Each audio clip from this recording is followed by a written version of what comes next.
Is a paintball gun a firearm? More problems with that gun study. I'm Brian Lilly with the Rebel Media. Normally it doesn't take me 2 videos to debunk a study, but really I find so much wrong with this paper put out by the Institute for Clinical Evaluative Sciences and published in the Canadian Medical Association Journal that I have to revisit it. I told you previously about the age problem and how they used American studies with no relevance to Canada in order to make a case for stronger, stricter gun control. You've all seen the headlines now telling you about how children and youth are being injured by firearms, almost one a day, just in Ontario. And they warn that having guns in the homes makes these children and youth more likely to be injured by guns.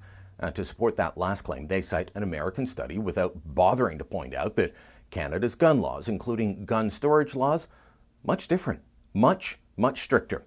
And they also include anyone that has not quite reached their 25th birthday as a youth for this study.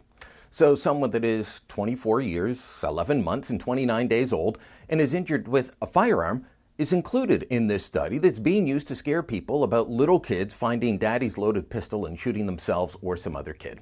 Now, those are some pretty big problems, but after I wrapped my first video explaining that, I found another major problem: their definition of firearm. There is a legal definition, but they don't use it. According to the good doctors and scientists at the Institute for Clinical Evaluative Sciences, a firearm includes BB guns, airsoft, and paintball guns. At first I couldn't believe this, but the Institute confirmed it, and they even defended the idea. I asked for a breakdown of how many injuries in their study were with firearms as defined by the Firearms Act and how many were from paintball and BB and such. They wouldn't provide the information. They said, well, we don't have that. Just like they said they couldn't provide me with a better age breakdown other than simply saying children under 15 and 15 to 24. These are important points, especially when the organization putting the information out is called the Institute for Clinical Evaluative Sciences, and the magazine that published it is the Canadian Medical Association Journal. These groups, their names, the fact that they're doctors, all of this carries an awful lot of weight with it. And yet, despite all that, this study is essentially useless. Look, no one wants children, or anyone else for that matter, injured by firearms. But a 22-year-old sustaining an injury while out playing paintball with his buddies is a lot different than a 9-year-old shooting a hole in their foot because they were playing with a handgun they found at home.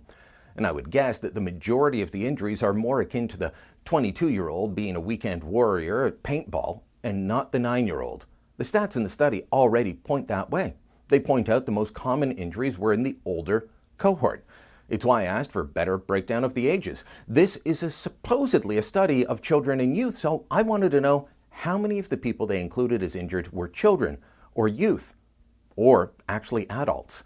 I'd also like to know how serious these injuries are. Are people losing eyes or are they getting welts from paintball?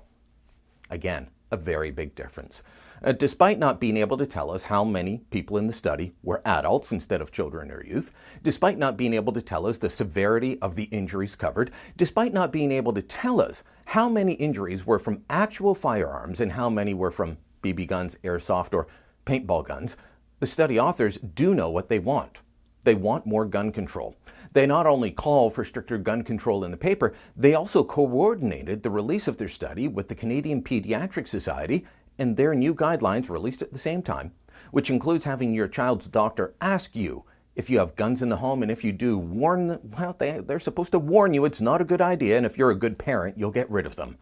It's a study and a paper pushing an agenda that the mainstream media picked up and ran with, most of them without ever questioning a thing. After all, the claims were all made by experts. Well, don't fall for fake news. Question everything and see if it holds up. And I'd say this study definitely does not. If you liked the video you just watched, make sure you never miss a Rebel video again. Click here to subscribe, and please spread the word by sharing this video on social media.